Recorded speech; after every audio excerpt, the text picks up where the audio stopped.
Hi, நான் உங்கள் சக்கில் பேசுகிறேன். எல்லோரும் எப்படி இருக்கீங்க? நல்லா இருக்கீங்க நம்புகிறேன். இப்போ நான் எதை பற்றி பேச போகிறேன்னா, நம்ம வண்டியை பற்றி தான்.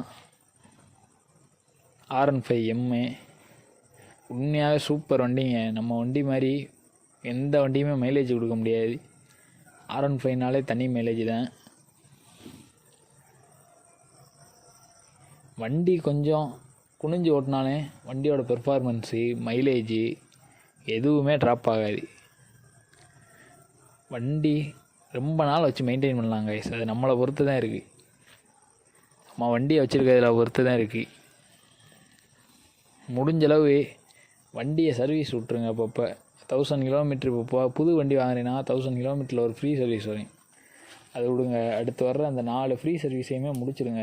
அதுக்கப்புறம் வர 4 பெய்டு சர்வீஸையும் முடிச்சுடுங்க. அதுக்கப்புறம் வேணால் நீங்கள் நல்லா தெரிஞ்ச கடையாக இருந்தால் இங்கே விடுங்க காய்ஸ். இப்போலாம் என்ன பண்ணுறாங்கன்னா, பைக்கை வந்துக்கிட்டு நம்ம எங்கேயாச்சும் விட்டோம்னா, வெளியே விட்டோம்னா தெரியாத கடையில், இப்போ லிவர்னால் அந்த லிவரை கழட்டிட்டு பழைய லிவரை போட்டுறாங்க காய்ஸ். அந்த கம்பெனியில் கொடுக்குற லிவரை கழட்டிட்டு பழைய லிவரை போட்டுறாங்க. சில இதில் அந்த மாதிரி நடக்குது. கொஞ்சம் சேஃப்டியாக இருந்துக்கிறீங்க. நீங்கள் தெரிஞ்ச ஆளுகள்கிட்ட கொடுங்க. வண்டியை சர்வீஸ் கொடுக்குறீன்னா தெரிஞ்ச ஆளுகள்கிட்ட கொடுங்க முடிஞ்சளவு. நம்ம வண்டி வாங்குறதோட மெயின்டைன் பண்ணுறது தான் காய்ஸ் ரொம்ப கஷ்டமே. வண்டி வாங்குறதோட ஈஸியாக தான் இருக்குது, ஆனால் அதை மெயின்டைன் பண்ணுறது உண்மையாகவே கஷ்டம் காய்ஸ்.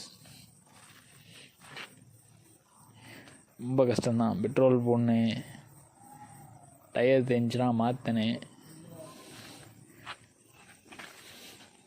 ஒரு 10,000 கிலோமீட்டர் ஓடிச்சினாலே நம்மளுக்கு கொஞ்சம் தலைவலி தான் கைஸ். கொஞ்சம் எல்லாத்தையும் மாற்றுற மாதிரி இருக்கு.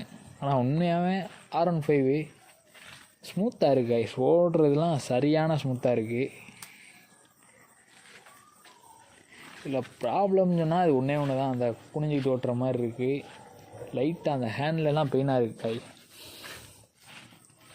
வேறு என்ன டிஸ்அட்வான்டேஜ் வேறு அவ்வளோவா இல்லை.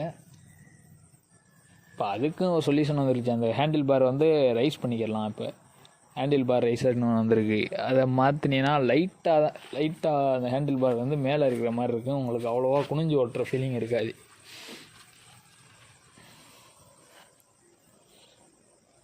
அப்படி நீங்கள் R15 தவிர பார்க்கணுன்னா என்ன, 200cc இது இருக்குது, RS 200 இருக்குது.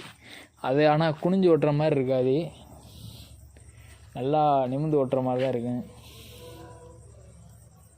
பர்ஃபார்மன்ஸும் நல்லா இருக்கும்.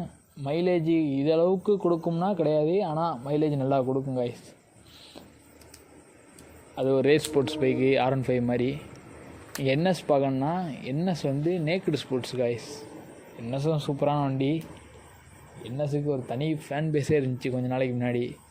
இப்போ அந்த டிஜிட்டல் மீட்ரு புதுசாக மாற்றி விட்ருக்காங்க. அதனால் கொஞ்சம் அந்த வண்டிக்கு ஃபேன் பேஸு குறைஞ்ச மாதிரி இருந்தாலே இன்னும் இருக்காங்க காய்ஸ் அந்த வண்டிக்கு ஃபேன் பேஸு. முடிஞ்சளவு வண்டி வாங்க போறீங்கன்னா பார்த்து வாங்க. செகண்ட் ஹேண்ட்ஸில் வண்டி எடுக்கிறதுனா ரொம்ப கஷ்டம் காய்ஸ். நான் பார்த்த அளவுக்கு எங்கள் ஊரில் 2-3 பேர் செகண்ட் ஹேண்ட்ஸில் எடுத்து கொஞ்சம் வண்டியோட நிலைமை ரொம்ப மோசமாக இருந்துச்சு காய்ஸ். பார்க்க ஃபஸ்ட்டு சும்மா பேருக்கு சர்வீஸ் பண்ணி சீட் கவரை மாற்றி, சில பேர் மீட்ரு அந்த இதெல்லாம் மாற்ற முடியுது இப்போ. அதனால் வண்டி வாங்குறது பெருசு இல்லை, அதை மெயின்டைன் பண்ணுறது. அது மாதிரி செகண்ட் ஹேண்டில் வண்டி எடுத்தோம்னா கரெக்டாக பார்த்து வாங்குறது, இதெல்லாம் ரொம்ப முக்கியம் காய்ஸ். மெக்கானிக்கை கூப்பிட்டு போய் அந்த வண்டியில் என்ன ப்ராப்ளம் இருக்கா இல்லையா ஓட்டி பாருங்கள் 1-2 தடவை.